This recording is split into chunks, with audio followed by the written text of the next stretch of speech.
দুটি সংখ্যার গুণফল হচ্ছে 2160 এবং তাদের গসাগু হচ্ছে 6, তবে সংখ্যা দুটির গসাগু ও লসাগুর অনুপাত কত হবে? আচ্ছা দেখো, ছোটবেলা থেকে আমরা একটা ফর্মুলা শিখে এসেছি, সেটা হচ্ছে যে কোনো দুটি সংখ্যার ক্ষেত্রে গসাগু ইন্টু লসাগু, গসাগু ইন্টু লসাগু ইকুয়াল টু হচ্ছে সংখ্যা দুটির গুণফল।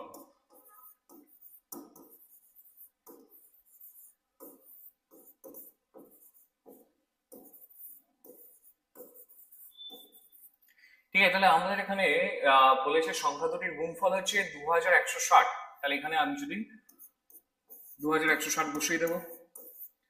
আচ্ছা, গসাগু হচ্ছে 6, আর তাহলে গসাগু যদি 6 হয় তাহলে লসাগুটা বের করে নিতে পারবো। আমি যদি ক্যালকুলেশন করি, 6 দিয়ে এটা ভাগ চলে যাবে, তাহলে 6 দিয়ে গেলে 6 36 216, তাহলে লসাগু আমাদের হয়ে গেল 360।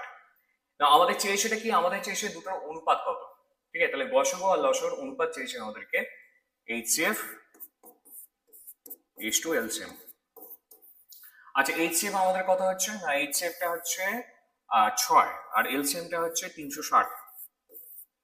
তার মানে সঠিক অ্যান্সার হচ্ছে 6 কে 6 আর 6 36, মানে 1:60 তোমার অ্যান্সার হয়ে গেল।